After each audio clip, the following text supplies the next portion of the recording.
बर्तमान बड़ खबर पाणीपाग को नहीं बड़ सूचना नुआ अपडेट तेज आसंता 9 पर्यंत घन कुहुड़िया बनाई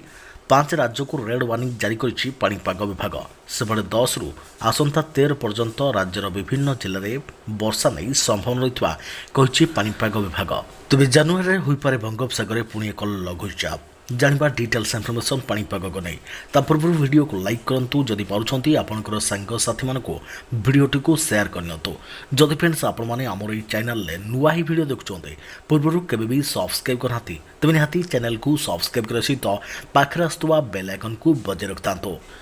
तेज भारतीय पाणीपाग विभाग घन कुहुड़िया बनाई दिल्ली हरियाणा पंजाब चंडीगढ़ और उत्तर प्रदेश को आसंता 9 तारिख पर्यंत रेड वार्निंग जारी करिछि विभाग पक्षरु हिमाचल प्रदेश और उत्तराखंड में कोहला पवन बहिबा नहीं मध्य अनुमान कर बिहार और यार पार्श्ववर्ती अंचल में आसंता सोमवार पर्यंत दिन समय ठंडा अनुभूत हो पाणीपाग विभाग कहिছে घन कुहुड़ी जो दिल्ली में विमान उड़ान और रेल चलाचल बाधाप्राप्त होउछि दिल्ली विमान बंदर कर्तृपक्षों सूचना अनुଯାयी इंदिरा गांधी विमान बंदर में दृश्यमान दूरता ह्रास पाइबा जो 72टी विमान उड़ान बातिल कर भारतीय रेलवे दिल्ली डिविजन पक्षर मिलता सूचना मुताबक दिल्ली को आसुवा एवं सेठाकु चलाचल करने को जाउथुवा ट्रेन गुड़िक 3 घंटार अधिक विलंब यात्रा करपटे राज्य में आहरी 4 दिन लगी रह घन कुहुड़ी 14 जिला को सतर्कता सूचना जारी करिछि विभाग तेज राजधानी में कलबल करुछि घन कुहुड़ी अस्तव्यस्त जनजीवन रास्तार यातायात मुस्किल राज्य में आहरी 4 दिन लगी रह घन कुहुड़ीर प्रभाव आगामी 24 घंटा 14 जिला को घन कुहुड़ी सतर्कता जारी कर 10 जिला को येलो वार्निंग और 4 जिला को ऑरेंज वार्निंग जारी करिछि विभाग खोर्धा पुरी कटक जगतसिंहपुर आदि जिला को ऑरेंज वार्निंग दि जाइता बेले शीत सहित कलबल करुछि घन कुहुड़ी सकाल 9टा पर्यंत रास्ताघाट दृश्यमान दूरता दिशुनी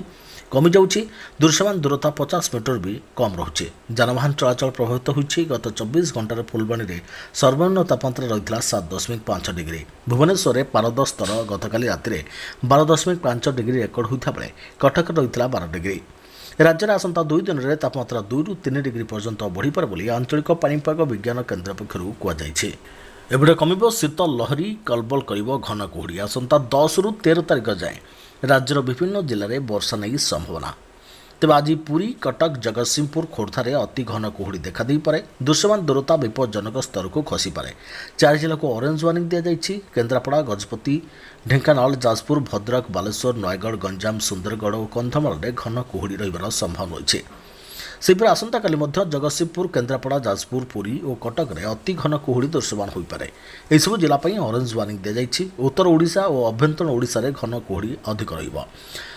तेबे आसंता काली स्थिति मध्य समान रहिबो जगतसिंहपुर केन्द्रापड़ा जाजपुर पुरी कटक में अति घन कुहुड़ी दिशिबारे बोले पाणीपाग विभाग पक्षरु पूर्वानुमान कर जाइछि